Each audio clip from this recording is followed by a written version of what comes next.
Bonjour à tous, je suis ravie aujourd'hui de vous faire un podcast qui parle de l'hydrothérapie ou l'irrigation du côlon et j'ai une surprise pour vous.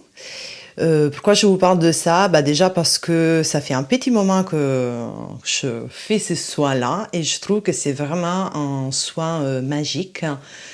C'est un soin qui a des bénéfices pas que sur le plan physique, mais aussi sur le plan énergétique et mental. Je trouve que vraiment tout le monde devrait le connaître. Donc du coup, je suis ravie de vous dévoiler ma surprise pour vous. Je suis en compagnie de Lisiane aujourd'hui, hydrothérapeute. Donc je passe la parole à Lisiane et présentez-vous Lisiane. Bonjour à tous et merci beaucoup Mariana de me permettre de parler de ce soin et de le faire découvrir parce qu'il est encore assez méconnu finalement. Moi j'ai bifurqué dans le soin, j'ai changé de métier aux environs de 2005-2006. J'ai commencé par faire de l'ostéopathie, et puis de fil en aiguille, je me suis intéressée à la nutrition, au jeûne que j'ai pratiqué, que j'ai encadré. Et évidemment, l'hygiène digestive est arrivée assez naturellement au fil de toutes ces évolutions. Et donc, je pratique là maintenant l'irrigation du côlon depuis 9 ans. Super. Et d'ailleurs, c'est bien que tu en parles parce que moi, j'avais déjà fait mon premier podcast sur le jeûne. Donc, j'invite les personnes qui ne l'ont pas encore écouté à aller un moment l'écouter. Et puis sinon, qu'est-ce que c'est l'irrigation du côlon en vrai?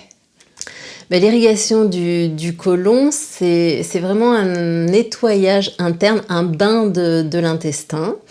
Et ça permet d'aller assainir tout cet écosystème. Donc, ça veut dire quoi exactement? Ça veut dire qu'en fait, aujourd'hui, parce qu'on mange plus ou moins bien et que même quand on fait attention, parfois ça suffit pas parce que on sait qu'aujourd'hui l'alimentation est quand même très polluée. Du coup, ce côlon va se charger, être surchargé de matière, il va stocker. Et donc, à partir du moment où il stocke, ça va créer des fermentations, ça va créer des pollutions internes qui vont aller désorganiser les systèmes autour. Le système digestif, évidemment, mais les systèmes autour aussi, potentiellement en tout cas. Et il est extrêmement important de se débarrasser de toutes ces pollutions internes pour simplement garder un état de santé optimal. Donc, quand le côlon est un émonctoire, ça veut dire que c'est un organe qui nettoie, c'est un organe de nettoyage comme par exemple sont les reins, le foie, etc. Et quand il ne peut plus faire son travail, il va aller placer les choses qu'il n'arrive pas à évacuer à des endroits là où il peut, dans ce qu'on appelle les ostrations du côlon. Donc les ostrations, le côlon, si vous arrivez à imaginer ce que c'est comme un grand tube, mais il y a aussi des petites poches là, et là on peut aller loger pas mal de choses, pas mal de résidus. Et pourquoi le corps fait ça? Le corps fait ça tout simplement parce que son rôle, c'est de nous maintenir en vie et que s'il ne peut pas évacuer ses déchets, il va aller les placer là où ça n'est pas dangereux pour notre survie. Donc, grâce à ce soin, grâce à ces bains, grâce à ces nettoyages internes, on va aller au fil des séances déloger tout ce surplus, tout ce résidu qui va dépolluer l'intérieur du corps et permettre de recréer un écosystème performant et équilibré. Donc très souvent, on a évidemment une amélioration des performances digestives quand on a un côlon qui est, j'ai envie de dire, pas trop rempli de résidus, pas trop rempli de toutes ces matières qui nous gênent en plus. Surtout que maintenant, justement, notre alimentation, c'est pas tout à fait parfaite. On a quand même une grosse partie qui est transformée. Donc du coup, ça va encore plus, je pense, jouer sur cette chose-là, sur le bon équilibre du fonctionnement. Alors, il y a ce problème effectivement de qualité d'alimentation. Il y a un petit peu aussi dans ce qu'on n'arrive pas trop bien à gérer aujourd'hui, la quantité. On mange trop, hein, souvent trop. On mange pas forcément parce qu'on a faim. L'alimentation, elle intervient dans des compensations liées au stress. Alors le stress, quel qu'il soit, hein, j'entends gestion des émotions, bon, événements perturbateurs, agression entre guillemets, mais bon, voilà, vous êtes contrarié par votre patron, vous allez vous jeter sur l'alimentation. Bon, ça reste une agression, on va dire quand même, et qui fait que votre comportement va faire que vous allez vous jeter sur la nourriture. Donc voilà, il y a ça, et puis il y a aussi ce que tu soulevais tout à l'heure d'ailleurs, qui est le lien. Il ne faut pas oublier que on parle du deuxième cerveau dans le ventre, et que ce deuxième cerveau, il est relié au cerveau de la tête, si je puis dire. Tout à fait. Et que cet axe-là, aussi, il faut porter une très grande attention dessus, autant que sur son alimentation. On a un système nerveux qui fonctionne avec, pour simplifier les choses, une pédale accélérateur, une pédale de frein. Aujourd'hui, on est toujours branché sur la pédale d'accélération. Le frein, le repos ne vient jamais. Ce qui fait qu'on se retrouve avec des boules dans le ventre, tout est serré là. Et quand tout est serré là, c'est pas possible de bien digérer. Ça serre les organes. Donc ça empêche les organes de produire tout leur sucre. Ça empêche les organes, le mouvement intrinsèque de l'organe. L'organe bouge. Il a un mouvement qui est très particulier. Chacun bouge selon son rythme, et donc, le système digestif ne peut pas bien fonctionner. Donc, mettre son attention sur l'alimentation, c'est très important, mais mettre son attention aussi sur la gestion de ses émotions et de ce qu'on appelle le stress en général aujourd'hui, c'est fondamental pour bien digérer. Tout à fait, je suis tout à fait d'accord. Et du coup, si on voulait mentionner vraiment pour que les personnes puissent avoir vraiment, c'est quoi les bénéfices de ce soin? Parce que tout début, moi, j'ai dit, pour moi, c'est vraiment magique. Je trouve que ça a un impact sur moi, pas seulement physique, justement, mais aussi sur mon mental, sur mon énergie, que je sens une autre énergie qui se dégage dans mon corps. Donc, du coup, si on voulait mentionner vraiment les bénéfices et dire, ça apporte quoi? Qu'est-ce que tu dirais? Alors, je vais citer les témoignages plutôt de personnes qui viennent, parce que beaucoup de choses peuvent se produire. Évidemment, c'est la sensation de légèreté dans le ventre, cette sensation de vacuité qu'on a maintenant très rarement et qui est extrêmement agréable. Un digestif qui fonctionne bien, en réalité, c'est un digestif silencieux. Qu'est-ce que je veux dire par là? C'est que, on ne doit pas avoir le ventre qui ballonne, on ne doit pas avoir mal au ventre, on doit pas être sans cesse préoccupé par ce ventre. Donc, avoir cette sensation d'apaisement dans le ventre, c'est la première chose qu'on peut ressentir quand on vient faire une irrigation du côlon. L'apaisement mental aussi, il y a des personnes qui sortent d'ici très détendues, qui ont besoin d'aller même faire la sieste après, comme d'autres vont retrouver de l'énergie. Alors après, l'irrigation du côlon n'est pas un soin de vidange, je voudrais dire que c'est un soin beaucoup plus subtil que ça, et que l'objectif, c'est de rééduquer la fonction. Donc voilà, la fonction du côlon avant tout, et puis peut-être les fonctions des organes en interaction. Donc ça, on est très aidant sur les constipations, mais pas que, les troubles du transit, quels qu'ils soient.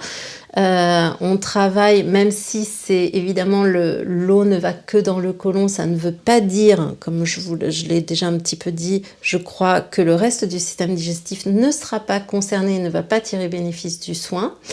Après, il y a aussi des personnes qui viennent pour la peau, parce qu'elles trouvent que ça leur fait...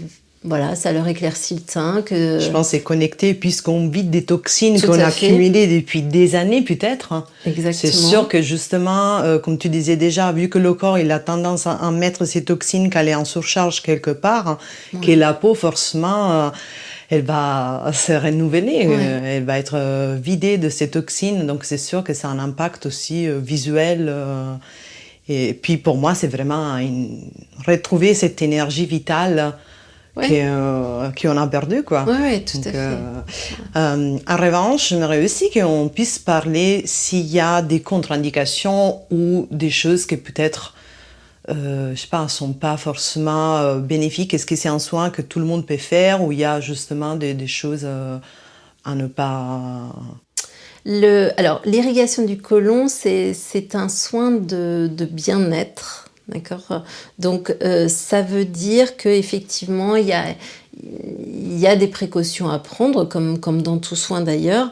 On ne reçoit pas ici les personnes qui souffrent de maladies de Crohn, de rectocolite hémorragique, évidemment de cancer du côlon, sauf si la médecine a déclaré ces maladies comme soignées et résorbées. Ces maladies-là, c'est ce qu'on appelle les maladies chroniques inflammatoires de l'intestin. Ce sont donc des inflammations très très importantes et même si l'irrigation du côlon reste un soin très doux avec lequel on prend toujours beaucoup de précautions, c'est pas du tout un soin sous haute pression. Évidemment, dans ces cas-là, on ne vient pas faire une irrigation du côlon. Là, les cas relèvent du champ médical. D'accord. Voilà. Mais sinon, il n'y a aucun effet secondaire. Ça, on peut le dire. Non, il n'y a pas d'effet secondaire du tout négatif. Après, c'est un soin avec lequel il faut être à l'aise, il faut avoir envie de venir le faire, le découvrir et puis l'apprivoiser. Voilà. Ça, c'est vrai que moi, ça fait déjà, ce qu'on disait avant de commencer, ça fait déjà 6-7 ans, je pense, je suis pas forte en date, qu'on se connaît, que j'ai commencé à faire ces soins. Et d'ailleurs, c'était un monsieur, un homme qui m'en avait parlé, chose un peu particulière parce que d'habitude, je trouve que les hommes, ils ont plus de crainte à se rapprocher de ces types de soins-là par rapport à nous, à une femme. Et moi, en revanche, c'était un monsieur qui m'avait parlé, un boxeur, qui me disait qu'avant ses combats, il faisait une irrigation quelques jours avant parce que justement, lui aussi, il me disait je retrouve toute ma force, toute mon énergie. Et donc, du coup, là, aujourd'hui, j'aimerais bien aussi que ce message, ça puisse un peu aller parler aussi les hommes, pas que les femmes. Bien sûr. Qui ont toujours un peu de crainte ou de peur reliées à ces types de soins. Oui. Nous, on accueille aussi des hommes au cabinet. Donc, voilà, les messieurs sont les bienvenus. Et en parlant de sportifs, oui, c'est vrai qu'il y a des sportifs qui utilisent cette technique. Moi, je pense, j'ai reçu aussi des marathoniens. Parce qu'évidemment, parfois, quand on fait une séance, on peut perdre 1 à 2 kilos de matière fécale en surplus. Je ne sais pas si vous réalisez, mais c'est quand même énorme. C'est énorme. Et quand on a 2 kilos de matière fécale en moins quand on fait une course, je pense que ça compte sur les résultats, plus l'énergie évidemment. Mais voilà, il y a qu'on retrouve, mais il y a aussi cet aspect-là qui compte et qui est important pour un sportif, bien sûr. Tout à fait. Je suis pas marathonienne, mais en étant quelqu'un qui travaille beaucoup avec son corps, avec la danse, le yoga, l'aérien. Du coup, je trouve que aussi ça fait toute la différence. Donc ça, je peux vous le dire. Donc du coup, Lisiane, est-ce que tu peux nous dire s'il y a quelque chose à faire à l'avant et à l'après? Moi, je le sais déjà, mais c'est bien quand même de dire aux personnes qu'il y a une petite préparation à faire. Et d'ailleurs, ça peut être la bonne occasion aussi pour profiter en ces moments, puisque on est déjà, on a passé, on va dire, le passage entre l'hiver, le printemps. C'est une très belle occasion de, justement, en ce moment, de pouvoir se préparer à cette chose-là et peut-être faire le soin. Oui, tout à fait. Alors effectivement, avant de venir en séance, on fait une préparation alimentaire de 48 heures qui consiste tout simplement à alléger le travail du système digestif pour que l'énergie disponible se dirige sur le nettoyage et puis pour favoriser évidemment le travail d'élimination. Donc c'est très simple, il suffit de manger des fruits au petit-déj par exemple ou un œuf à la coque et puis de manger beaucoup de légumes verts cuits à la vapeur ou mijotés si on n'est pas fan de la vapeur avec un petit bout de poisson ou des viandes blanches et si on est végétarien c'est tout à fait possible de remplacer la protéine animale par du riz semi-complet par exemple, quinoa, sarrasin, ce genre de choses. Donc on fait ça pendant 2 jours. Si possible, éviter les excitants, c'est pas mal aussi, boire de l'eau. Et le jour de la séance, c'est important d'être à jeun de solide 3 heures avant le soin.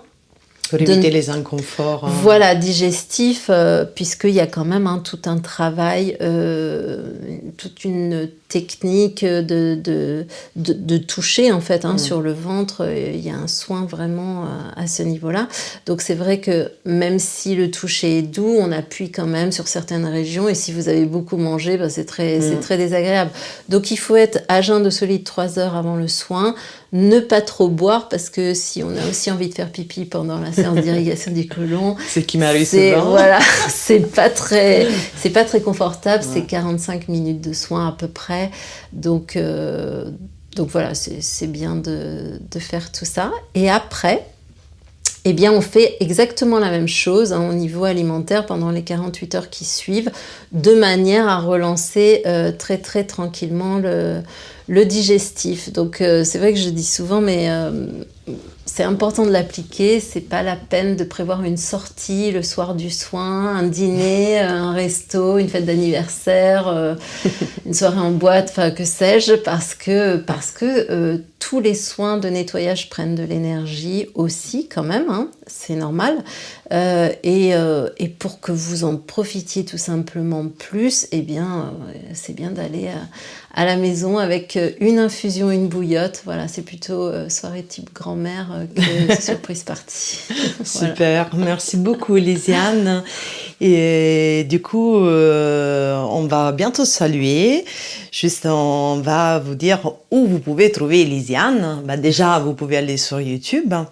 Lisiane nous a préparé déjà une dizaine de vidéos, je crois, à peu près. Oui, un peu plus. Donc voilà, donc, vous pouvez déjà aller voir sur YouTube Lily vers toi pour avoir déjà un petit peu plus de détails si vous voulez vous renseigner mieux sur l'hydrothérapie. Et sinon, on peut aussi retrouver Lisiane à Château d'Anne.